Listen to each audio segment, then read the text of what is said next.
Hello friends, welcome to my channel. দেশ এবং দেশের বাইরে থেকে যারা আজকে আমার ভিডিওটি কন্টিনিউ করেছেন প্রত্যেককে gardener TRIPS with Kamal YouTube চ্যানেলে স্বাগতম।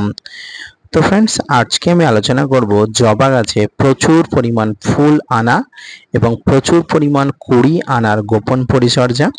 যেহেতু এই সময়টায় জবা ফুল আসার একটা সিজন, তাই এই সময়ে আপনার বাড়িতেই জবা গাছ বলুন বা ছাদে বলুন, আজকের পরিচর্যাটি যদি আপনি সঠিকভাবে জানেন তাহলে আজকের পরিচর্যার মাধ্যমে পরিচর্যা করে আপনার জবা গাছে প্রচুর পরিমাণ কুড়ি আনতে পারবেন। তো ভিডিওটি না স্কিপ করে কন্টিনিউ করবেন। তো ফ্রেন্ডস, আজকের ভিডিও থেকে জানতে পারবেন যে সমস্ত জবা গাছে ফুল আসছে না, কাটাই ছাঁটাই করার পরেও পাতা হলুদ হয়ে যাচ্ছে, সেই গাছগুলোকে কিভাবে পরিচর্যা করবেন। যে সমস্ত জবা গাছে ফুল আসছে না, বৃদ্ধি বিকাশ কম হচ্ছে, সেই সমস্ত জবা গাছগুলোতে প্রাথমিক পর্যায়ে প্রচণ্ড রৌদ্রের মধ্যে রাখতে হবে। কারণ জবা একটি গ্রীষ্মকালীন গাছ, এটি রৌদ্র পছন্দ করে, তাই গাছকে প্রখর রৌদ্রের মধ্যে রাখতে হবে। ছাদে বা মাটিতে যে কোনো জায়গায় আপনার জবা গাছ থাকলে আপনি সবসময় দেখবেন আপনার গাছটিতে প্রখর রৌদ্র লাগছে কিনা, এবং এর মধ্যে যাতে প্রচণ্ড পরিমাণ রৌদ্র লাগে, পাশাপাশি বৃষ্টি হলে যেন সঠিকভাবে গাছটিতে বৃষ্টি পড়ে বা বৃষ্টি লাগে, সেদিকে আপনাকে নজর রাখতে হবে। যদি এই সময় গাছে খাবার দেওয়ার পরেও গাছে অনেক সময় ফুল না আসে, সেক্ষেত্রে এর কারণ আপনাকে খুঁজে বার করতে হবে এবং দেখতে হবে, যদি আপনি ছাদ বাগানে টবের মাটিতে করেন তাহলে টবের মাটিকে অতিরিক্ত পরিমাণ জল দেওয়া হয়ে যাচ্ছে কিনা সেটি দেখতে হবে, এবং যদি আপনি মাটিতে করেন সেক্ষেত্রে আপনাকে পর্যবেক্ষণ করতে হবে গাছের গোড়াতে অতিরিক্ত জল জমছে কিনা। গাছে অতিরিক্ত জল দিলে গাছ কিন্তু অতিরিক্ত খাবার ইনটেক করতে পারবে না বা নিতে পারবে না, তাই গাছ ধীরে ধীরে মৃত্যু মুখে পতিত হয়ে যাবে, এবং এই জন্য আপনাকে জলের বন্দোবস্ত অত্যন্ত নিপুণভাবে করতে হবে। ফ্রেন্ডস, এই সময় গাছে প্রচুর পরিমাণ মুকুল আনতে গেলে গাছের মাটিকে অ্যাসিডিক করে তুলতে হবে, আর এই অ্যাসিডিক করে তুলতে গেলে আমাদের কিছু বাইরে থেকে খাবার গাছের গোড়াতে দিতে হবে। গাছের গোড়াকে মাটিকে অ্যাসিডিক করে তুলতে গেলে আমাদের যেটি ব্যবহার করতে হবে সেটি হচ্ছে ফ্রেশ চা পাতা। ফ্রেন্ডস, বাড়িতে ব্যবহৃত চা পাতা না দিয়ে ফ্রেশ চায়ের পাতা আপনার যদি গাছের গোড়ার মাটিতে দেন, গাছের মাটিটা অ্যাসিডিক হয়ে উঠবে এবং প্রচুর পরিমাণ ফুল আসবে। তাছাড়া কিছু খাবার এই সময় আপনাকে দিতে হবে, যার মধ্যে phosphorus, nitrogen, potash, magnesium, iron, calcium যুক্ত খাবার থাকে। ফ্রেন্ডস, আসুন এবারে আপনাদেরকে বলি কিছু পরিমাণ খাবারের কথা, যে খাবারগুলো আপনারা গাছের মাটিতে দিলে প্রচুর পরিমাণ ফুল আসবে। ফ্রেন্ডস, এক্ষেত্রে 3 থেকে 4টা পেঁয়াজের খোসাকে ভালো করে ছাড়িয়ে নেবেন, সঙ্গে 2 থেকে 3টা আলুর খোসাকে একসঙ্গে 1 লিটার জলের পাত্রে 2 থেকে 3 দিন ভিজিয়ে রাখবেন। এরপরে ওই মিশ্রণটিকে 2 থেকে 3 দিন পরে আলাদা একটি পাত্রে ছেঁকে নেবেন।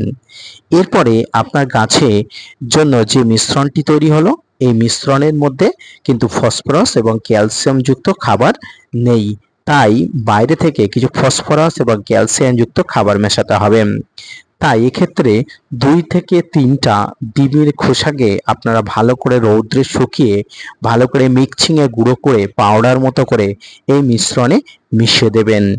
এবারে এই যে মিশ্রণটি হলো, এই মিশ্রণটিকে আপনারা গাছের মাটিতে দিতে পারেন।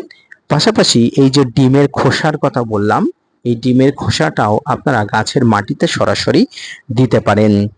সর্বোপরি আপনারা যে মিশ্রণটি তৈরি করলেন, অর্থাৎ এই যে পেঁয়াজের খোসা, আলুর খোসা ভেজানো মিশ্রিত জল, এর সঙ্গে ডিমের খোসা ভেজানো মিশ্রিত জল, এই জলটি এখন গাছের জন্য অধিকতর কার্যকরী।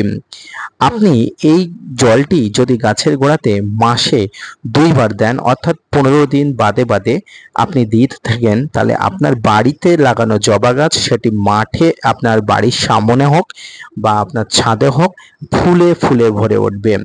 ফ্রেন্ডস, এই খাবারটি আপনার গাছে যদি পর্যাপ্ত পরিমাণ দিতে পারেন, উপযুক্ত পর্যবেক্ষণ করতে পারেন, আপনার জবা গাছকে সঠিকভাবে দেখভাল করে সঠিক খাবার আপনারা সাপ্লাই করতে পারেন, দেখবেন আপনার জবা গাছে কুড়িতে কুড়িতে ভরে উঠবে, ফুলে ফুলে ভরে উঠবে।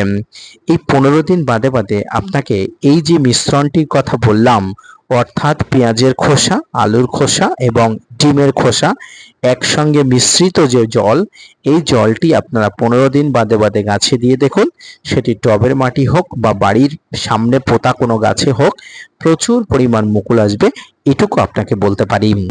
ফ্রেন্ডস, এই যে মিশ্রণটি আপনারা তৈরি করলেন, এই মিশ্রণের মধ্যে কোনো ধরনের বাইরে থেকে আলাদা জল মেশাবেন না। এই যে মিশ্রণটি তৈরি হলো, এই মিশ্রণটিকে সরাসরি গাছের গোড়াতে দিতে হবে। কোনোভাবে এই মিশ্রণটিকে স্টোর করে রাখা যাবে না, কারণ এই মিশ্রণটি স্টোর করে রাখলে কিন্তু অন্য প্রতিক্রিয়ার সৃষ্টি হতে পারে, তাই গাছের জন্য ক্ষতিকারক হয়ে যেতে পারে। এই মিশ্রণটিকে কোনোভাবেই আপনারা স্টোর করে রাখবেন না এবং এই মিশ্রণটি আপনারা স্প্রে করবেন না। মিশ্রণটি সবসময় গাছের শিকড়ের জন্য উপযুক্ত, উৎকৃষ্ট, তাই এই মিশ্রণটি গাছে স্প্রে করবেন না, কারণ স্প্রে করলে আপনার যে ফুল আছে অল্প পরিমাণ গাছেতে, সেই ফুলের উপরে একটা আলাদা দাগ হয়ে যাওয়ার সম্ভাবনা থাকে বা অন্যান্য পার্শ্ব প্রতিক্রিয়া হতে পারে। তাই যেহেতু এই মিশ্রণটি শিকড়ের জন্য, তাই শিকড়ের উদ্দেশ্যেই এই মিশ্রণটি দেবেন, যেমনভাবে বললাম তেমনভাবে। এবং এক্ষেত্রে একটা জিনিস মাথায় রাখবেন, কখনো প্রখর রৌদ্রর সময় এই মিশ্রণটি ব্যবহার করবেন না। মিশ্রণটি সবসময় সন্ধ্যার দিকে বা বিকালের দিকে বা পড়ন্ত বিকালে আপনারা ব্যবহার করতে পারেন, বা ফার্স্ট সকালে যখন সূর্য ওঠেনি সেই সময় ব্যবহার করতে পারেন। ফ্রেন্ডস, জবা গাছের পরিচর্যা সম্পর্কিত আজকের এই ভিডিওটি যদি ভালো লেগে থাকে, অবশ্যই লাইক, কমেন্ট, শেয়ার এবং সাবস্ক্রাইব করবেন। পাশাপাশি gardener TRIPS with Kamal YouTube চ্যানেলকে সাপোর্ট করবেন। আপনাদের জন্য প্রতিনিয়ত নতুন নতুন তথ্য নিয়ে ভিডিও বানাই। আজকের এই ভিডিওটি আপনার কাছে অধিক পরিমাণ গুরুত্বপূর্ণ এবং অধিক পরিমাণ ইন্টারেস্টিং যদি হয়ে ওঠে, তাহলে অবশ্যই কমেন্টস করবেন।